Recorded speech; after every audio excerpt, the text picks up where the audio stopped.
Kut kelentia jong ke Liverpool haka Europa League wat la kala ban pelem ya ka Atalanta haka jingle ka quarter final haka second leg da ka tiebreaker yo orang semi final kakan hun orang akol jong kari Argentina haka Europa Conference League pada yang sembahai piki pada lok ki berjumpa ya ki video haka ne ka channel haka jingle ka quarter final second leg haka Europa League ka Liverpool persya ka Atalanta haka ne ka jingle ka Liverpool kala ban pelem ya ka Atalanta tang da chikol lanot haba phai shikane ka jingile kai I kumpa ka Liverpool kala ban pelem kaput ya ka Atalanta hakane ka jingile kai nama tang haka minit ke bahannya ka Liverpool kala ya ban khi ya kejar lengba Muhammad Salah ka baban hakadur jong ka penalti handai tang da kane ka chikol ka Liverpool kala la ban thap hado ban kut ka jingile kai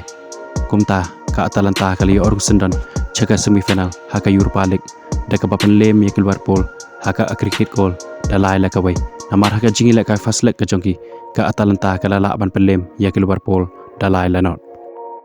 haba phai shiga jingi la kai quarter final second leg haka Europa Conference League ka Aston Villa persya ya kalili haka ne ka jingi la kai kalili kala la ban pelem ya ka Aston Villa da ar la kawai haba phai shiga ne ka jingi la kai kalili kala ya ban penkhi ya kajar haka minit ka bakhatsan lingba uyasisi bot ska kol jong Andre haka minit ka bahan ri phanyau Andre de tat haka minit ka ba phra phanyau ka Aston Villa ka liok ban pen phai ka naga kol lengba UM kas bat hado bandakut ka jing la kai baro artali kitim ki lekut da ka jing ya khat da mar la lai kol haka cricket goal amar haka jing la kai fast leg ka Aston Villa ka la ban pelem ya ka lili da ar la kawai kumta ya ka ne ka jing la kai la ha ban ra ka da ka tie breaker kick ban rai mano ban yorung chaka semi final habawan ban shoot ya ka tie breaker kick dai daga jing tibet jong ora up goal jong ka Aston Villa kata Emi Martinez ubali ban khanglat ya artli ki ball ki bala shoot